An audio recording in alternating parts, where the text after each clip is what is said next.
Bonjour à Bonjour à tous. tous, à toutes et à tous, bienvenue sur ce webinaire sur culture et performance. Et si votre culture était votre premier levier de performance, on va se laisser une toute petite minute parce qu'on attend 154 personnes sur ce webinaire. On ne sera peut-être pas 150. On va attendre une petite minute le temps que les personnes se connectent. Ça me permet de vous donner quelques petites informations sur le mode de fonctionnement, même si je pense que vous avez l'habitude. Bonjour Katia, vous pouvez effectivement utiliser le chat pour mettre des messages dans le chat, comme vous commencez à le faire, c'est très bien. Et puis vous pouvez également, quand vous avez des questions à poser, n'hésitez pas à les mettre dans l'onglet questions, parce que ça nous permettra de les récupérer et d'y répondre ensuite si jamais nous n'avons pas eu le temps d'envoyer les questions, de répondre à l'ensemble des questions. Petit message à mon collègue Jérôme, tu n'as plus de vidéo. Je pense que tu as un problème de bande passante. Donc ah voilà, c'est bon, tu es de retour. Ça fait une petite minute. Bonjour Alexis, bonjour Séverine, Anne-Françoise et bonjour à tout le monde. Nous sommes 44 participants maintenant. On va peut-être démarrer. Jérôme, qu'en penses-tu? Ouais, écoute, on a combien de participants? 46, ouais. Je pense Allez, qu'on peut pour une minute. on va pas trop tarder quand même parce que c'est vrai qu'on a que 45 minutes, même si on va pouvoir prendre un petit peu de marge. Juste si vous avez des questions, vous pouvez dans l'onglet questions ajouter des éléments, ajouter votre question et mettre votre nom et votre prénom avant. Ce sera plus facile pour les récupérer après. C'est ce que nous a dit l'organisation Produrable. Je pense qu'on va y aller, Jérôme, si t'es OK là-dessus, parce qu'on a un planning qui est quand même assez chargé. Oui. Et puis, nous sommes 49, ça monte tout doucement. Alors, évidemment, soyez indulgents, hein, c'est la première fois qu'on utilise cet outil. On va faire une présentation qui sera très interactive, puisqu'on va utiliser un outil que certains connaissent probablement qui s'appelle Mentimeter. Et Jérôme vous donnera les informations ensuite pour pouvoir vous connecter. Merci pour tous vos bonjours, ça fait plaisir. Jérôme, tu peux peut-être aller sur la page d'après, juste pour que je puisse nous présenter très rapidement.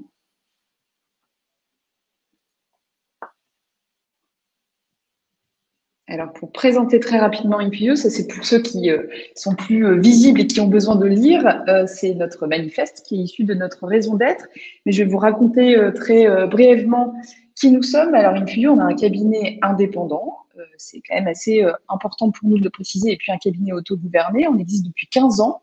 On est basé essentiellement à Paris, mais on intervient partout. Et on est Bicorp, je précise, puisque là aussi, c'est très important pour nous. Et puis que nous n'intervenons pas n'importe où, on est au Salon Produrable aujourd'hui, donc je sais que ça parlera à certains. Qu'est-ce qu'on fait? On accompagne les organisations dans leur transformation culturelle. Comment?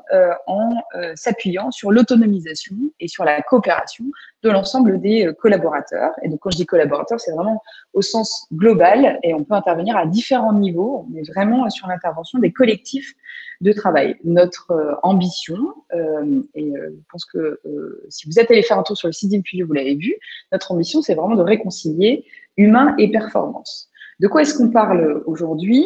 C'est le titre de cet atelier et c'est celui auquel vous êtes inscrit. On va parler de culture d'entreprise et puis on va également parler de performance.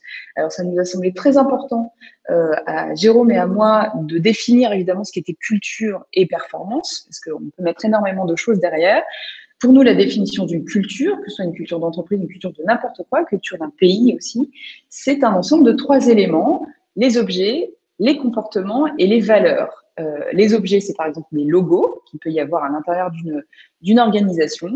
Les comportements, ça peut être la façon dont les décisions sont prises et dont elles sont exécutées. Vous verrez qu'il sera fortement question de ça dans cet atelier.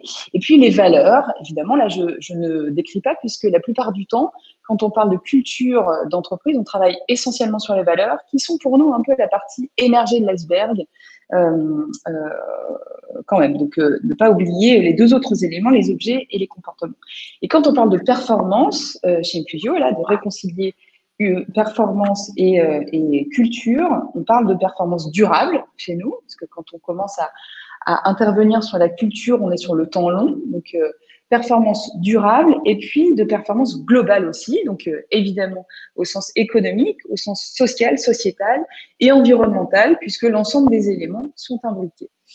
J'espère que je ne parle pas trop vite, c'est un de mes très gros défauts, donc si jamais je parle trop vite, vous n'hésitez pas à me le dire dans le chat et je ralentirai. Je pense que j'ai tout dit, Jérôme, globalement. Donc, je pense que je vais pouvoir te passer la parole. Alors, oui, on va commencer par d'abord interagir avec Mentimeter. Donc, l'idée, c'est de se connecter pour que cette présentation soit au maximum interactive. C'était notre souhait. Je vous invite donc à vous connecter à menti.com, tout simplement, à l'aide de votre téléphone portable. Hein, ça marche très bien, ou sur l'ordinateur, mais à la limite, c'est encore mieux sur le portable. Et d'utiliser le code qui est affiché tout à fait en haut ici, donc 5707 73 40. Ça va nous permettre, vous verrez, tout au long de l'atelier d'interagir et de participer même à un jeu de rôle. Hein. Vous allez voir un peu ce qu'on va vous proposer. Et avant ça, voilà, on va attendre que tout le monde puisse se connecter et on va voilà, utiliser un petit questionnaire. Voilà, déjà. Alors, je peux lancer déjà le questionnaire. Je vois que certains répondent. La première question, donc pour se lancer dans notre sujet, c'est selon vous, quelle a été l'évolution de la complexité dans les affaires entre 1955 et 2010? C'est une étude très sérieuse du BCG qui est intéressante.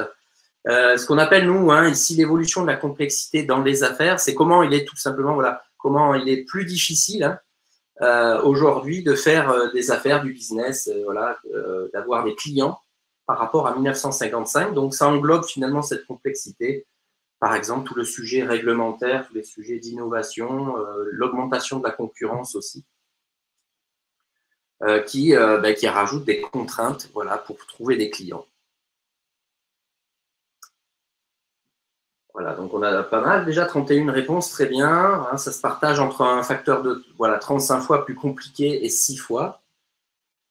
Ce qui va être intéressant, donc n'hésitez pas à continuer à vous connecter, hein, même si on avance, parce que ça va être très utile pour la suite. Le croisement qu'on va faire, c'est qu'on va se poser du coup la même question, mais là sur l'évolution finalement de la complexité organisationnelle. Donc là, on va être vraiment sur la structure organisationnelle de nos entreprises, des organisations à laquelle on appartient, et de regarder finalement entre 1955 et 2010, est-ce que ces organisations se sont compliquées? Oui, sûrement, mais de quels facteurs? Donc, selon vous, quelle a été l'évolution de la complexité organisationnelle entre 1955 et 2010?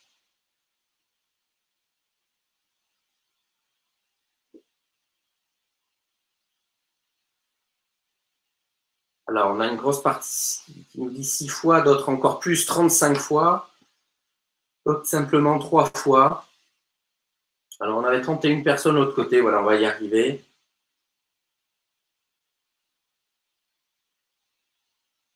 Voilà, donc je vous partage en fait la bonne réponse ici, c'est que c'est 35 fois. Donc les organisations se sont énormément complexifiées et ce qui est intéressant, c'est justement de pouvoir comparer par rapport à la première question, l'évolution en tout cas sur le monde des affaires, la complexité sur le monde des affaires.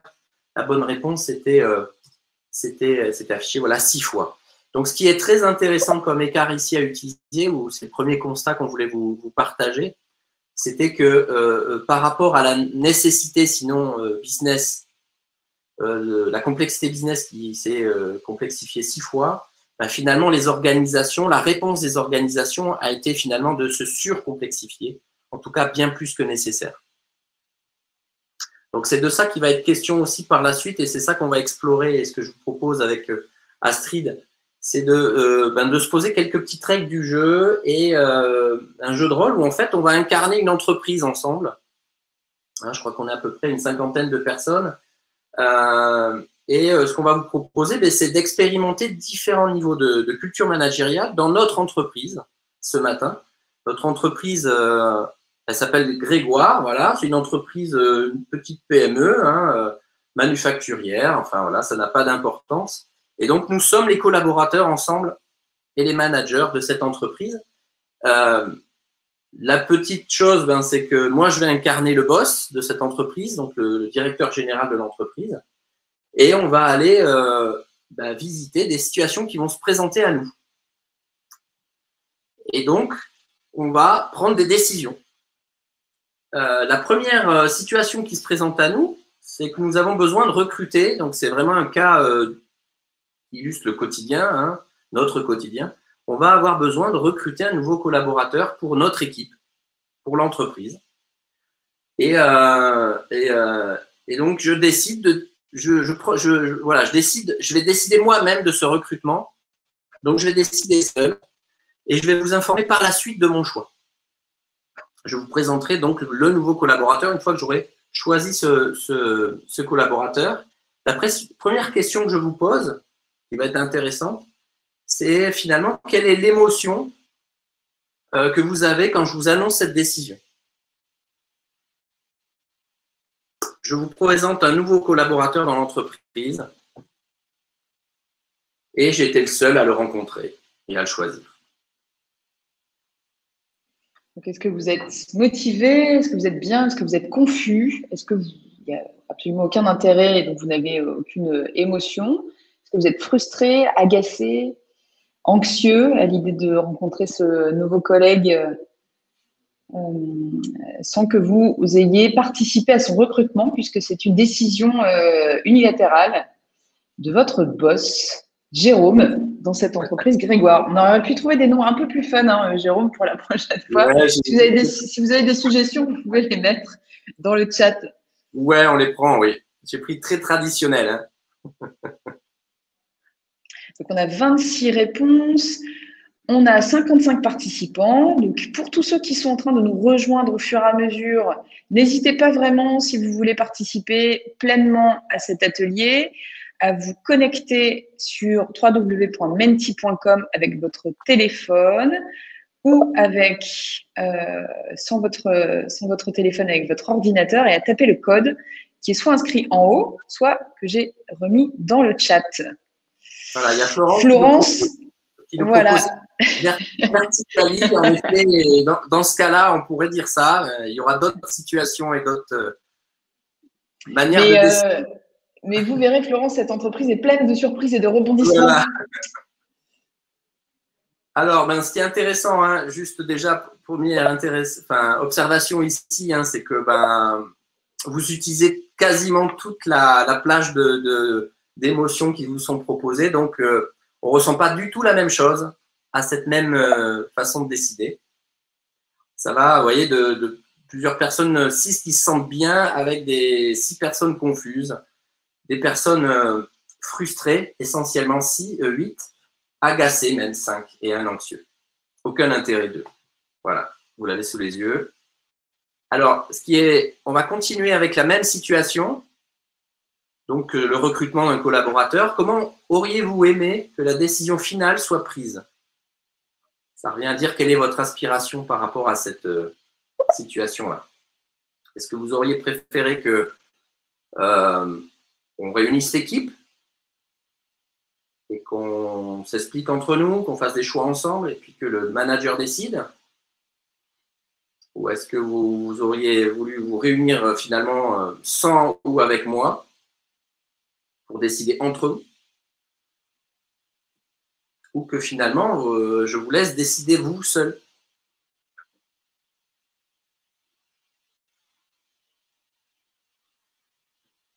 Alors pour l'instant, une grande majorité, 61%, aurait préféré un mode qu'on peut appeler participatif, c'est-à-dire la décision me revient toujours, mais vous auriez voulu largement en équipe tous participer à ce recrutement. 58%. Et 23% auraient voulu même se réunir entre eux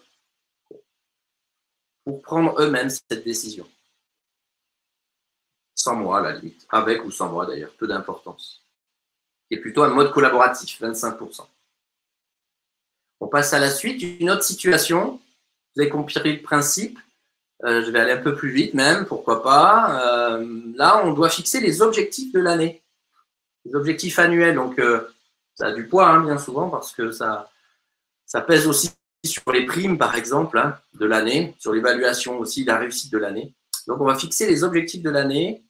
Et là, j'organise une réunion d'équipe avec vous et je vais, au cours de cette réunion, construire une décision collective avec vous. Mais je prendrai la décision au final. Donc, je vous consulte et je construis ça avec vous. Quelle est votre émotion?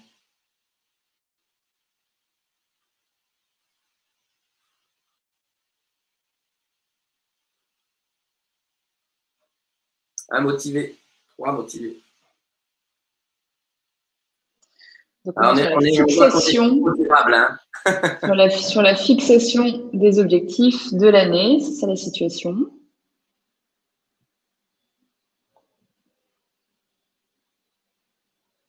Alors là, on peut encore changer le nom d'entreprise, d'accord, du coup. Hein.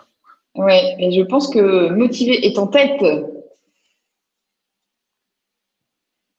On a 28 participants. Ok, bon, il y a quand même une très large majorité oui, très clairement vers la gauche. Hein. Pour le mode participatif, ouais. Alors, comment auriez-vous voulu prendre la décision finale? Toujours pareil, fixation des objectifs de l'année.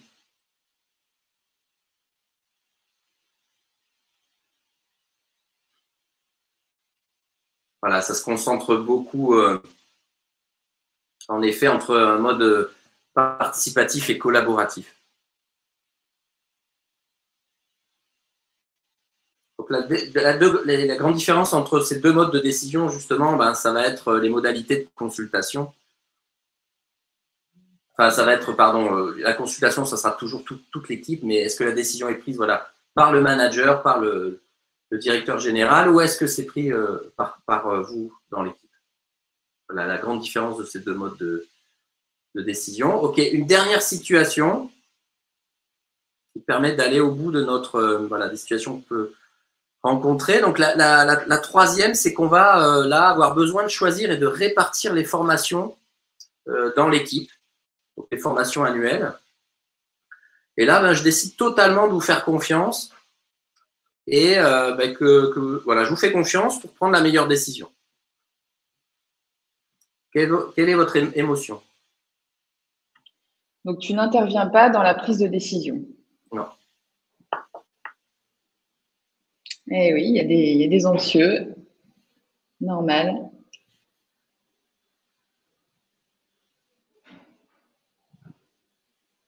Donc, la situation, c'est sur le plan de formation. Et Jérôme, qui est votre patron, Arnaud, Jérôme, qui est votre patron dans cette entreprise Grégoire, a décidé de vous faire complètement confiance et de vous laisser vous organiser comme bon vous semble. Et donc, si vous mettez dans la peau de ces salariés de ce collectif de travail de l'entreprise Grégoire, quelle est votre émotion à l'annonce de cette décision? On a 29 participants, je pense que 32. Voilà. Voilà, alors on retrouve deux gros tiers, même un peu plus motivés et bien, et des confus et des anxieux, et agacés même. Et ce qui est très intéressant, parce qu'effectivement, quand il y a Arnaud perd le son, pour les autres, je pense que c'est OK. Vous m'entendez? Oui, on t'entend très bien. OK, très bien, merci. Oui, effectivement, dans les situations managériales qui sont très collaboratives, il peut y avoir à la fois de l'anxiété parce que beaucoup de liberté et aussi ça peut aussi être facteur d'une très grande motivation. On va en tirer les enseignements juste après. Exactement, et donc on voit là qu'on retrouve la majorité qu'on trouvait tout à l'heure, c'est-à-dire 80% de personnes qui sont en accord avec une décision très collaborative. peut même dire un peu décentralisé, en fait, proche de l'action, où Jérôme, voilà, n'intervient pas, le DG n'intervient pas. Alors, on voit hein, quand même, je peux partager quand même mon sentiment, c'est que par rapport à les études qu'on peut faire dans beaucoup d'organisations, bon, on voit qu'on est chez ProDurable avec des personnes qui voilà, sont très ouvertes sur des modes aussi très décentralisés de décision, en tout cas où la décision se prend vraiment au plus proche des collaborateurs. C'est ce qu'on retrouve là. Hein. Voilà, mais il faut retenir aussi que ça crée de l'anxiété pour certains. Alors, on voulait vous partager bien avec ces trois situations et ce jeu de rôle, en fait, quelques enseignements. Hein. Alors, l'idée, c'est de se mettre sur la voie pour des questions et pour explorer et continuer à explorer ensemble. Mais le premier enseignement, c'est que la culture de l'organisation s'exprime à travers la façon de prendre des décisions. Donc, on parlait tout à l'heure, Astrid parlait des composants de la culture d'une manière globale. C'est vrai que là, on a fait le choix de regarder précisément la culture managériale, la manière dont on prend des décisions. Et on voit que forcément, ça s'exprime sur la manière de prendre ces décisions, sur des situations pas que stratégiques finalement, sur des situations du quotidien. C'est sûr, pour reboucler ce que je disais en introduction, donc culture d'entreprise, objet, comportement, valeur, là on est vraiment sur les comportements, en fait, sur le volet comportement de la culture d'entreprise. Exactement. On sait aussi du coup que cette culture a un impact, cette manière de décider va avoir un impact sur la complexité de l'organisation. Plus votre entreprise va être silotée, plus on va séparer les équipes, plus on va… alors on pourra parler peut-être aussi finalement du mode de travail aussi qu'on a maintenant pour s'adapter comme le télétravail. Ça va engendrer, ou pas d'ailleurs, hein, de la complexité dans l'organisation. Parce que ça va jouer sur la manière de prendre ses décisions. Ensuite, le mode de décision doit être adapté aux situations. Et là, on peut parler aussi d'une forme d'agilité ou même d'une certaine maturité dans la culture d'une organisation. C'est-à-dire que forcément, adapter le mode de décision à la situation qui se présente, ça fait partie en effet d'une certaine maturité parce que avoir un mode directif dans une entreprise, c'est quelque chose qui est très intéressant, même en termes de performance, si on est dans des situations qui sont très stables, qui sont très même liées peut-être même à la sécurité ou à la sécurité, même je parle régalienne d'une entreprise. Hein. Suivre des procédures, ça répond à certaines situations et c'est OK. Par contre, plus on va aller dans des situations qui sont mouvantes, voire même même incertaines, hein, comme on peut le connaître de plus en plus, plus il va falloir aller vers des modes de décision ouverts, partagés, où on va faire appel à l'intelligence collective finalement des gens de l'entreprise ou de l'équipe. Donc, adapter en effet le mode de décision aux situations, c'est ce qu'on a vu un petit peu avant. Voilà. Décider pour des objectifs ou des formations, on ne fait peut-être pas appel tout à fait au même mode de décision. La façon de prendre des décisions génère aussi des émotions différentes. Bon, là, je n'explique pas plus, c'est assez clair, vous l'avez vu. On réagit chacun différemment à ces manières de prendre des décisions. Et forcément, donc, ces émotions vont impacter la mise en action et donc la performance. Si je suis manager moi-même d'une équipe et que je dois décliner une décision à laquelle finalement sur sa forme je n'ai pas trop adhéré ou je ne comprends pas trop, en tout cas elle a généré une frustration pour moi, forcément ça va avoir un impact sur la mise en action au sein de mon équipe et même sur ma propre mise en action. Alors, on voit bien que le manager, du coup, oui, il a un rôle à jouer essentiel face à cette complexité pour justement ne pas accroître cette complexité organisationnelle et trouver une adaptation en fonction des situations, des projets qu'il va gérer avec son équipe. Donc, il y a un rôle à jouer, en effet, pour adapter les modes décisionnels en fonction des situations. Il est au cœur du sujet, lui et son équipe, hein, bien sûr, et les collaborateurs.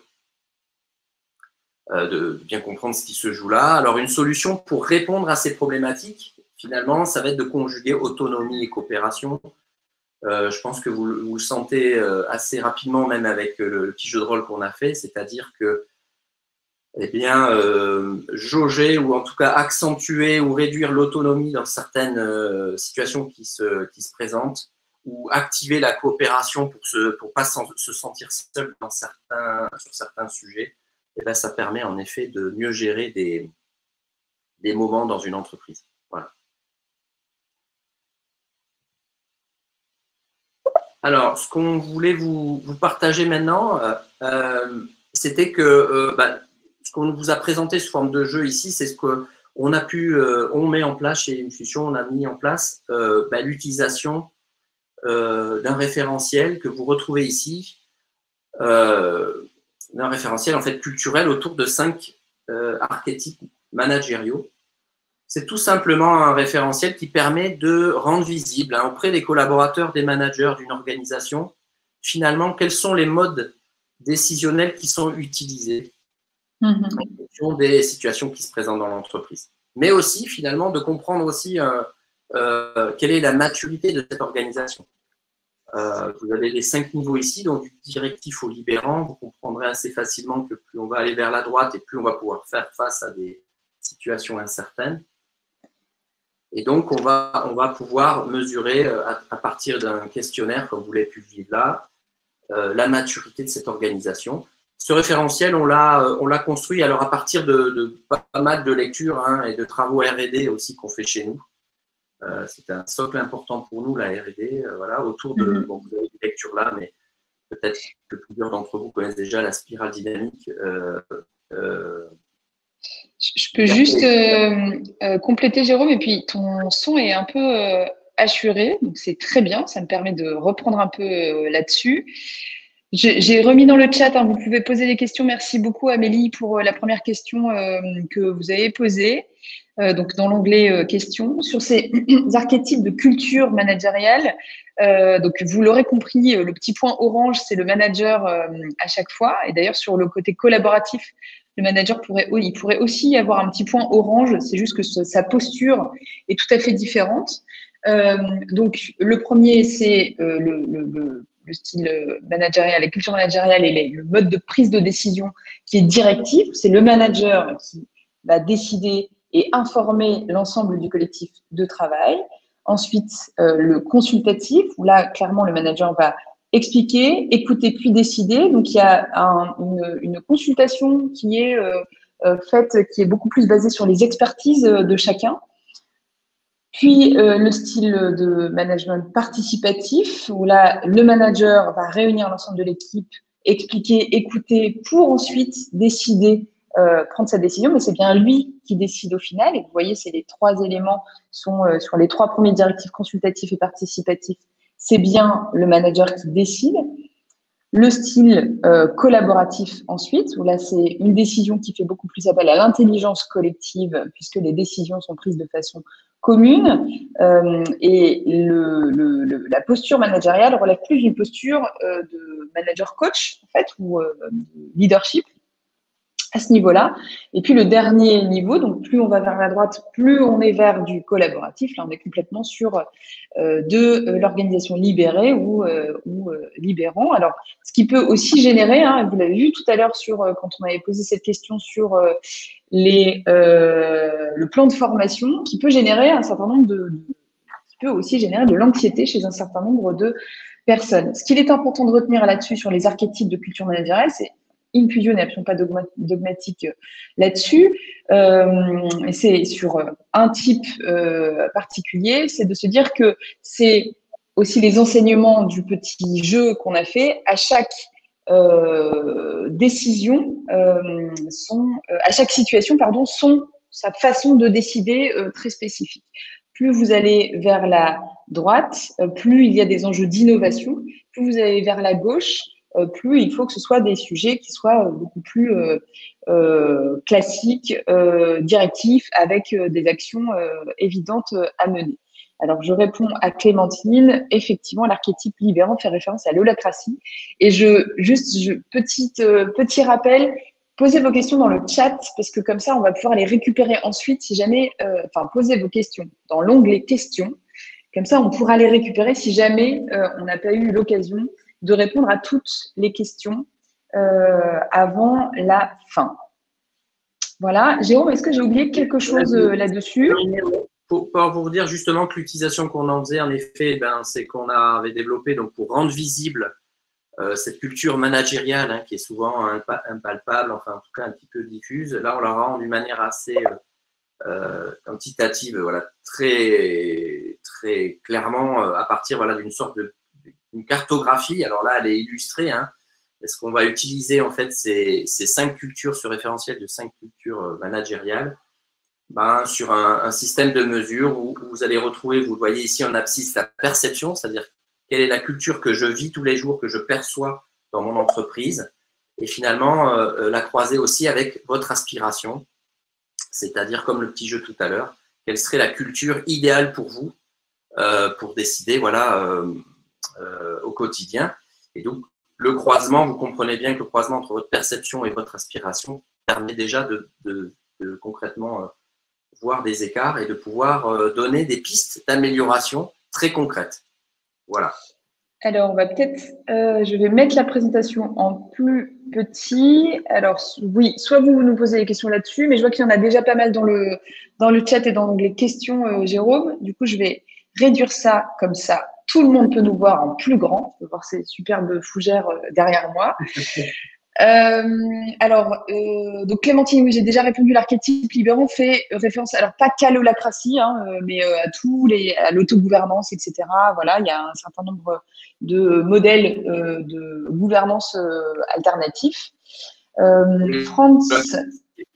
Un moyen d'arriver à cette autonomie, en fait, hein, mais c'est pas le seul. Oui, oui exactement. Franz, comment intervenez-vous dans les organisations pour les conseiller sur la mise en place d'une gouvernance qui sera le marqueur de leur culture? Eh bien, il y a plein de façons différentes, mais la première, c'est justement de commencer par faire ce qu'on appelle un cadrage. Donc, on utilise notre outil propre qui s'appelle Sometrix, dont on vient de vous présenter en fait les grandes lignes là. Qui permet de définir quelle est la différence entre la culture qui est perçue et puis la culture qui est souhaitée également, de faire un peu un état des lieux. Et puis, on accompagne ça évidemment d'un certain nombre d'entretiens pour récupérer d'entretiens, de sessions d'écoute aussi pour pouvoir récupérer de la matière qualitative.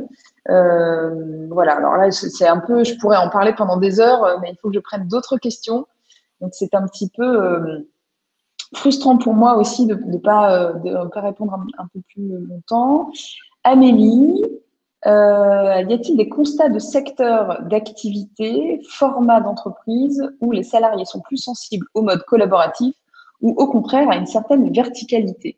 Alors là, Jérôme, tu peux peut-être répondre à cette question. Alors, excuse-moi, j'étais en train de regarder les questions qui venaient derrière. Donc, excuse-moi, je ne t'écoutais oui, pas. Ben je prends dans l'ordre et Amélie cette question. Ouais. Voilà, y a-t-il des constats? Est-ce qu'il y a des secteurs d'activité ou des types d'entreprises dans lesquels il y a des salariés qui sont plus sensibles au mode collaboratif ou à une verticalité? Alors, je dirais qu'aujourd'hui, avec en effet le nombre d'études qu'on a pu faire, les traits communs qu'on a trouvés sont surtout liés plutôt aux entreprises qui sont très franco-françaises, par exemple. Là, on trouve donc c'est plutôt une histoire de culture, je parle pays, hein, même européenne, voilà, ou anglo-saxonne, où en effet, on retrouve par exemple pour les entreprises plutôt françaises un mode très présent dans les organisations quelles qu'elles soient, d'un mode que j'appelle moi expert, c'est-à-dire d'un positionnement des managers, mais pas que des managers. Hein. Le but, c'est là, il n'y a pas de jugement dans ce type d'analyse, mais aussi des collaborateurs qui se trouvent mieux ou qui aspirent beaucoup au quotidien à être dans un mode expert, c'est-à-dire on prend des décisions qui sont utiles parce qu'on a un problème, on répond à ce problème-là, mais on ne va pas finalement chercher à élargir les solutions au niveau de l'équipe ou même à finalement prendre des dispositions qui vont régler définitivement en mode un peu amélioration continue les sujets. Donc un mode très réactif en fait face aux situations qui se présentent. Voilà, c'est vraiment ce qu'on retrouve et c'est le trait commun de nos organisations françaises, alors qu'on ne retrouve pas ça pour le nord de l'Europe par exemple. ou pour les États-Unis, ou les anglo-saxons, ouais, même en Angleterre. Voilà. C'est encore d'autres traits qui arrivent là. Des traits peut-être aussi qui ressortent beaucoup, hein, c'est l'envie, l'aspiration au sujet d'entraide. Valoriser l'entraide entre les collaborateurs et la prise d'initiative. Alors, on peut peut-être prendre les autres questions. Je suis désolée, je ne connais pas très bien le fonctionnement de ces questions. Je pense qu'il y a des votes, mais comme il n'y en a pas beaucoup, je vais prendre la question d'Emeline. Quid des responsabilités dans les archétypes collaboratifs et libérants? Bon, alors là aussi, c'est quand même une très grande question. Archétype collaboratif et libérant. Alors, libérant, évidemment, la responsabilité est partagée. D'ailleurs, dans les deux, collaboratif et libérant, on peut considérer Oui. qu'on est vraiment dans des espaces de co-responsabilité. Mais attention, je pense qu'il y a quelque chose de très important à prendre en considération aussi, c'est que parfois, quand on se dit libérant, on pense à quelque chose d'un peu chaotique et où tout est complètement ouvert. Ce sont quand même des systèmes dans lesquels les espaces de liberté sont très cadrés, en fait, et normés. Et c'est en tout cas très cadré, très normé. Non, pas du tout d'ailleurs, mais très cadré en tout cas. Donc, ça demande beaucoup de rigueur et notamment, je crois que c'est sur le sujet qui est posé là, c'est sur qui prend la responsabilité. Les responsabilités sont très bien délimitées aussi dans un mode libérant. Au-delà même du mode libérant, on mesure ça. On est dans des modes aussi peut-être un peu trop autonomes où la nécessité aussi, c'est de ramener ces personnes-là à se reconnecter à l'équipe. Qui est d'ailleurs ce que nous vivons, nous, chez Infusio, hein, puisque il y a alors je n'aime pas ce terme parce qu'il n'est pas très joli, mais nous sommes congruents, c'est-à-dire qu'on essaie vraiment d'expérimenter ce en quoi on a vraiment, ce pourquoi on a des convictions très profondes chez nous. Et donc, on expérimente le mode libéré. En tout cas, nous sommes en autogouvernance chez nous. Le lien avec les spirales dynamiques, Katia, en fait, vous le retrouvez beaucoup plus sur l'ALU, enfin l'ALU qui de toute façon s'inspire complètement des spirales dynamiques. Quand on vous a présenté tout à l'heure la dernière slide, peut-être que Jérôme va pouvoir la remettre. Oui. Sur les différents types, vous retrouvez les couleurs en fait qui vous permettent d'aller jusqu'à du mode voilà rouge jusqu'à l'opale. Alors c'est du bleu, hein, mais on est plutôt sur de l'opale. Voilà, c'est ça sur les façons dont les décisions sont prises. Donc France, j'ai déjà répondu à votre question, mais on pourrait compléter. Je verrai si on a encore un petit peu de temps. Il est 53, ça passe très très vite. Très bonne question de mode. Ne craignez-vous pas des effets de mode? Alors, ça fait 15 ans qu'Infusio fait ça, hein, donc la mode, oui. On était peut-être un peu à la mode, on était à la mode avant. Mais si, c'est vrai, cela dit qu'il y a quand même un élément très important, notamment, pour moi, le sujet, c'est celui de la sincérité d'une organisation. Et ça fait notamment partie de notre cadrage, hein, en intervention quand on commence, c'est-à-dire qu'on ne va pas se lancer dans un travail avec n'importe quelle organisation et on a tendance à dire chez Infusio qu'on choisit nos clients parce que parfois il y a des organisations qui effectivement veulent se lancer dans une démarche de transformation culturelle et qui soit ne sont absolument pas prêtes ou soit ne sont pas effectivement pas sincères et donc compliqué. Et puis alors comment basculer d'un mode à un autre? Et est-ce aux salariés de se mobiliser pour la bascule? Alors déjà, on ne va pas vraiment d'un mode à un autre, c'est-à-dire que, vous voyez là sur cette slide que je remets en très grand, c'est un peu comme des poupées russes, c'est-à-dire que si vous avez un mode de management qui est participatif, il y a forcément des moments où vous allez aussi basculer, ça peut se passer au sein de la même journée, voire même au sein de la même réunion, à une prise de décision qui est plus consultative ou à une prise de décision qui est plus directive. Nous, là où on vient vous aider, c'est si votre mode de prise de décision et votre culture managériale, votre culture est participative et que vous voulez aller, par exemple, vers du libérant, à ce moment-là, on peut vous aider à, un peu comme dans un jeu vidéo, vous savez, réussir à passer les différents stades et à débloquer les niveaux pour pouvoir une fois que vous êtes dans une culture qui est libérante, revenir à du collaboratif, revenir à du participatif, revenir à du consultatif et revenir à du directif, pouvoir élargir un peu son spectre. Oui, on peut dire aussi, Vas-y. si ça nage pas trop, tu me le dis, mais en fait que ce qui est intéressant là, c'est que ça permet de voir aussi donc les forces en présence, hein, c'est-à-dire où en sont les managers et les collaborateurs dans l'entreprise, et du coup aussi de donner rapidement des préconisations pour finalement quelles sont les forces sur lesquelles on peut s'appuyer pour justement se transformer de l'intérieur, c'est-à-dire par les collaborateurs. Et c'est tout ce qu'accompagne justement une Fusio. C'est que là, par exemple, forcément, alors je ne vais pas rentrer dans le détail, mais les points orange que vous avez là, c'est les personnes qui vont être les plus frustrées, mais qui vont être finalement, ok, elles sont frustrées parce qu'elles attendent plus d'autonomie et qu'on leur fasse plus confiance. Donc, ça va être finalement les premiers pionniers, pas les seuls, hein, mais les premiers pionniers sur lesquels une organisation va pouvoir évoluer, avec lesquels elle va pouvoir évoluer, parce qu'ils ont envie d'aller vers des modes plus évolués, voilà, ou plus matures. Hein.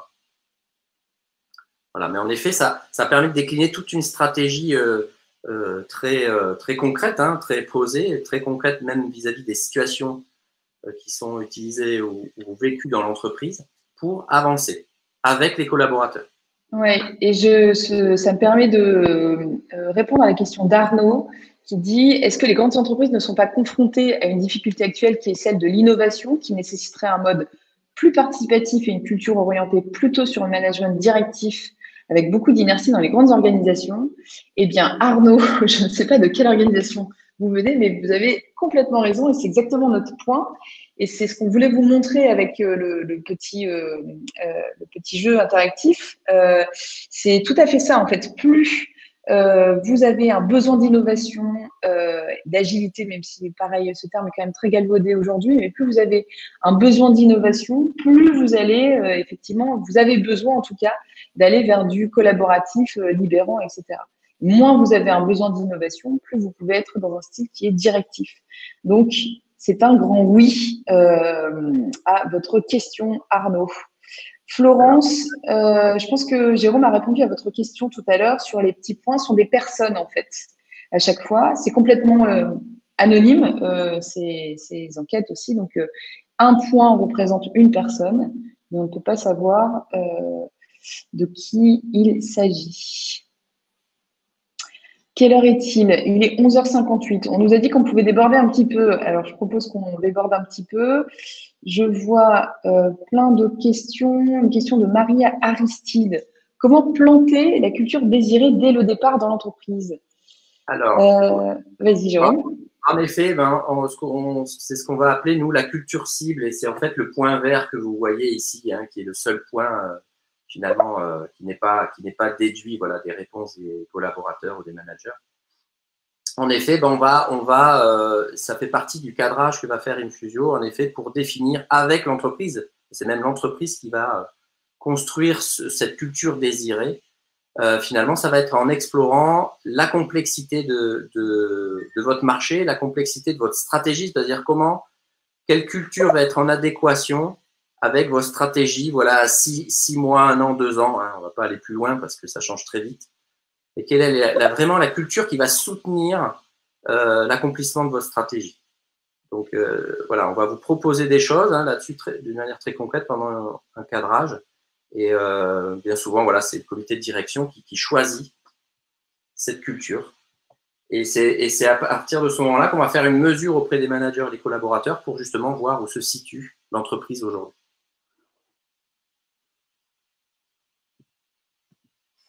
Mais en effet, le sujet, c'est peut-être que d'ailleurs certains l'ont vécu, mais c'est de pouvoir déployer une stratégie, c'est de finalement mesurer aussi la capacité, enfin la culture qui va pouvoir aider là-dessus. Bien souvent, on pense à la stratégie, on pense à déployer une stratégie, hein, un peu comme un diagramme de Gantt, phase par phase, de la même manière d'ailleurs dans toutes les entités d'une entreprise. Mais bien souvent, ou trop rarement, on ne tient pas compte de la culture de l'entreprise, où en sont les collaborateurs, où en sont les managers et quelles sont les différences aussi entre services, entre équipes dans cette même entreprise.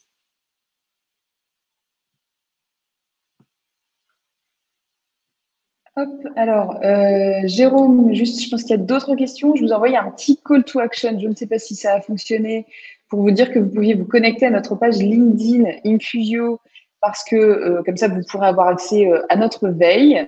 J'ai vu une question très intéressante d'Anne-Françoise, même si toutes vos questions sont très intéressantes. Alors, je réponds tout de suite avant à celle de Maud parce que je peux y répondre très vite. Quid de valoriser la vulnérabilité du manager? Évidemment, c'est aussi un de nos axes très, très, très importants. Bon, évidemment, c'est pas pareil dans toutes les entreprises. Et de toute façon, on travaille sur le droit à l'erreur. Ça aussi, ça fait partie des conditions d'innovation en entreprise. Donc, Anne-Françoise nous dit… Oui. Anne-Françoise qui parle justement de cette mutation culturelle avec le télétravail, avec la crise sanitaire. Et très clairement, oui, hein, on a des études de l'année passée ou juste avant la crise et des études maintenant qui sortent en ce moment avec des secondes mesures, où en tout cas on observe très clairement que oui, ça a une incidence. Alors ça a des incidences des deux côtés, si je peux dire. Hein. On a des organisations où on est revenu à beaucoup plus de contrôle. Et pour d'autres organisations, le chemin était plutôt vertueux parce que le télétravail, entre autres, ou en tout cas ces nouveaux modes de fonctionnement, ont apporté plus de participatif. Alors, collaboratif, on y est très peu, hein, dans beaucoup d'entreprises, mais beaucoup plus de participatif. Il y a eu un effet très clairement. Mais globalement, ça permet à beaucoup d'organisations de s'interroger sur la question, de travailler sur la confiance. Et la confiance, qui évidemment est quand même un élément de base de la culture collaborative, en tout cas, vraiment. Donc, c'est un pas vers. Merci Clémentine pour cette question aussi. Alors, ouais, il nous reste vraiment pas beaucoup de temps, mais allez, on poursuit, on tient jusqu'au bout. Pas évident pour un manager de prendre des habitudes de mode libérant quand il est formaté directif. Oui, c'est clair. Et d'ailleurs, c'est aussi un problème, je trouve, dans toutes les formations initiales. Et Impulio essaie d'intervenir là-dessus auprès des universités et écoles. Ça fait vraiment, c'est vraiment quelque chose de très important pour nous, d'essayer de proposer des alternatives. Donc, de toute façon, ce ne sera pas possible en étant formaté directif de passer tout de suite vers un mode libérant. Donc, il y a des travaux, des actions à mener autour de la posture pour pouvoir évoluer au fur et à mesure. Mais il faut vraiment le prendre comme des poupées russes, ce schéma entre directif, consultatif, participatif, collaboratif et libérant. Et nous, on est vraiment très partisans de la stratégie des petits pas. Vous ne pouvez pas, si vous êtes formaté et si vous êtes manager et très directif dans votre façon de faire au quotidien, devenir un manager qui exerce une culture beaucoup plus collaborative du jour au lendemain, bien sûr. Donc, il y a des choses qui arrivent au fur et à mesure. Oui, je pouvais rajouter aussi. Jérôme, tu es en silencieux. Et voilà, je n'avais pas encore dit. Jérôme, tu es en mute. Voilà, je voulais juste rajouter qu'on mesurait aussi le risque qui pesait sur l'organisation en termes de performance, hein, à partir donc de cette méthode. Ça nous permet aussi, hein, il y a eu 15 ans de R&D, ça nous apporte aussi un indice qu'on appelle, nous, la valeur économique dissipée, qui nous donne en fait vraiment le risque qui pèse sur l'entreprise en termes de productivité, si elle reste dans un écart entre sa culture cible et sa culture vécue. Séverine, oui, nous accompagnons bien sûr voire les dirigeants dans cette transformation. Et c'est pour ça d'ailleurs que dans cette phase de cadrage, je vous disais tout à l'heure qu'il y a certains clients qu'on ne peut pas accompagner. Il y a un temps vraiment très très important aussi avec les aspirations du dirigeant. Et on a besoin alors pardon pour l'anglicisme, hein, mais on a besoin d'un sponsorship, on a vraiment besoin d'un sponsor de très très haut niveau pour accompagner ces transformations. Parce que sinon, c'est complètement voué à l'échec. Donc, effectivement, il faut d'abord qu'il y ait une intention, et quand il y a l'intention, on accompagne le dirigeant. Le ou les dirigeants, d'ailleurs, parce que j'ajoute aussi un E. Il n'y en a pas assez, mais il y en a. Et puis Arnaud, dans le chat, nous dit « Ce n'est pas récent ». Effectivement, hein, historiquement, on a quelques exemples d'organisations qui fonctionnent en culture collaborative, mais c'est vrai que quand on fait le constat aujourd'hui, et si vous faites le constat de l'ensemble des organisations que vous connaissez autour de vous, publiques comme privées d'ailleurs, puisque nous accompagnons aussi des organisations publiques, nous avons pas mal de retard. Plutôt participatif, oui, parce que c'est beaucoup dans la consultation des expertises individuelles pour pouvoir parvenir à une prise de décision. La plupart d'ailleurs des organisations aujourd'hui, hein, elles sont principalement sur des cultures consultatives, un peu plus rarement participatives. Et allez, on va dire 3% d'entre elles sont vraiment sur de collaboratif. Tu peux répéter les statistiques, Jérôme, s'il te plaît? J'expliquais juste que la plupart aujourd'hui des cultures d'organisation qu'on a mesurées sont réparties entre le consultatif et le participatif, et très, très, très rarement dans le collaboratif. Hein, on est à peu près à 3% des organisations. Le mode collaboratif est très peu connu et même vécu. Enfin voilà, et très, très peu. Finalement, on passe très vite d'organisations qui sont, ou même on peut parler des personnes qui sont dans des modes participatifs et qui passent très, très vite plutôt à des modes très autonomes, mais peu en fait passent par la case collaboratif ou même restent sur des modes collaboratifs véritablement. Alors, je vois qu'il n'y a plus de questions dans le chat. On pourrait poursuivre cette discussion longtemps. Oui, Anne-Françoise, effectivement, nous manquons de dirigeantes. Ça pourrait être complètement une idée pour notre prochain jeu de rôle. Si vous avez des questions, si vous voulez nous contacter, n'hésitez pas. Donc, moi, je suis Astrid Framry. Vous pouvez aussi me trouver sur LinkedIn. C'est quand même le moyen le plus facile de nous retrouver. Et puis, vous pouvez trouver Jérôme Gomez également sur son LinkedIn. Et je vous invite à vous connecter donc à nos réseaux sociaux, notre LinkedIn. Vous pouvez aussi aller voir notre chaîne YouTube sur laquelle vous pouvez trouver beaucoup de contenu inspirant, de vidéos inspirantes sur l'ensemble de ces sujets de culture en entreprise. Merci pour… c'est pas toujours très facile hein, voilà, j'ai eu l'impression d'être youtubeuse aujourd'hui. Très joli papier peint. Et oui, je profite de notre espace de coworking avant de devoir être chez moi, comme nous tous. Eh bien, Jérôme et moi allons rester là, le temps que tout le monde recycle. Mais moi aussi, j'espère, Maud. J'espère. Je poserai la question. Et puis, il est temps de vous souhaiter à toutes et à tous une très bonne après-midi. De toute façon, je pense que le webinaire sera visible en ligne aussi. Et puis, il me semble, Jérôme, qu'on vous enverra également cette présentation, puisqu'on va récupérer l'ensemble de vos coordonnées. Donc, on vous enverra cette présentation. Voilà, avec vos réponses, du coup, les réponses de l'entreprise Grégoire éphémère. Et Lisa, ok, on vous laisse la main.